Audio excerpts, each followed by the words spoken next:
নতুন একটা ভিডিওতে স্বাগত জানাচ্ছি। তো আজকে hello, welcome back to my YouTube channel and my name is Biswajit Ghosh. আজকে যে বিষয় নিয়ে কথা বলতে চাইছি, ডিপ্লোমা কমপ্লিট চাকরি পাবে এবং সরকারি চাকরি পাওয়ার সুবিধা বেশি, সেই সমস্ত এই ভিডিওতে আলোচনা করা হয়। তারপর ডিপ্লোমা এবং ডিপ্লোমা ইনফ্রাস্ট্রাকচার বলো, প্লেসমেন্ট বলো, সবই দিয়ে কিন্তু ইলেকট্রিক্যাল ব্রাঞ্চটা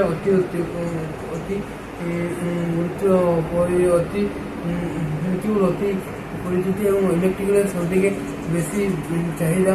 ডিপ্লোমা যদি করবেন যেমন দিতে হয়, তো ইলেকট্রিক্যালে তুমি অবশ্যই চাহিদা দেবেন। ইলেকট্রিক্যালে ট্যাঙ্কাটা কমে যায় নিজস্ব কাউন্সিলগুলিতে, গত ইয়ারে এটা লক্ষ্য করা গেছে।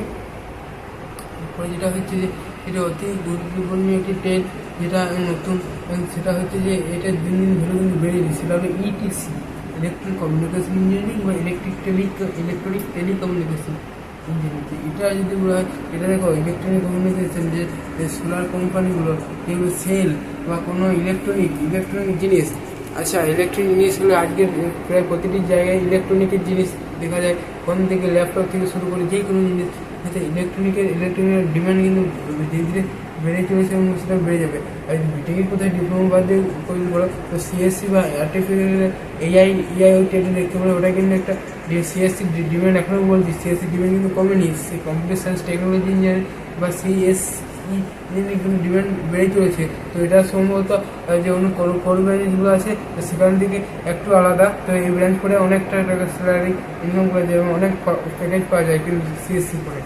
ওই জন্য মেকানিক্যালে সরকারি চাকরি ইলেকট্রিক্যাল মেকানিক্যালে প্রচুর যে কোনো গভর্নমেন্ট জব বা যাই বলা হয়, ইলেকট্রিক্যাল মেকানিক্যালে থাকতে হবে, বরং অন্য কিছু ট্রেড না থাকলে হবে। ঠিক আছে, মেকানিক্যাল ইঞ্জিনিয়ারিং কিন্তু ভবিষ্যতে চাহিদা কিন্তু থেমে যাবে না। দিন দিন যতই যাচ্ছে মানুষের সেখান থেকে মোটর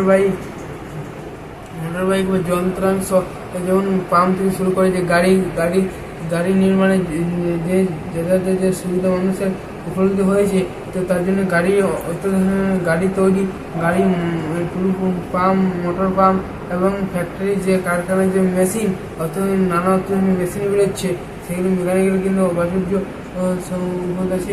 মেকানিক্যাল ট্রেডটা তোমরা অবশ্যই চান্স দিতে পারো। মেকানিক্যাল ট্রেডটা একটি হলো এবং এটি যদি ডিপ্লোমা করে যায় ভালো মতন, এটা নিয়ে বসে থাকতে হবে না। এটা এমন একটা সিভিল ইঞ্জিনিয়ারিং ওদের ডিম্যান্ড নাই বলছে, অনেক কমে গেছে। হ্যাঁ, আমার মনে হয় যে ডিম্যান্ড না থাকলেও ডিম্যান্ড কিন্তু ইন্ডিয়ার কনস্ট্রাকশন থেকে যাবে না। তো সিভিল ইঞ্জিনিয়ারিং যারা পড়ছো, সিভিল ইঞ্জিনিয়ারিং অবশ্যই নিয়ে যেতে পারো। সিভিল ইঞ্জিনিয়ারিং পড়ো, সরকারি চাকরি সুযোগ পাওয়া যায়। সিভিল ইঞ্জিনিয়ারিং মানে যে সাইডে ভিজিট করতে হবে, যে সিভিলে যে পিডব্লিউডি রোড বা সেরকম কোনো ব্যাপার নাই, তো তোমরা অফিসে কাজ পেতে পারো।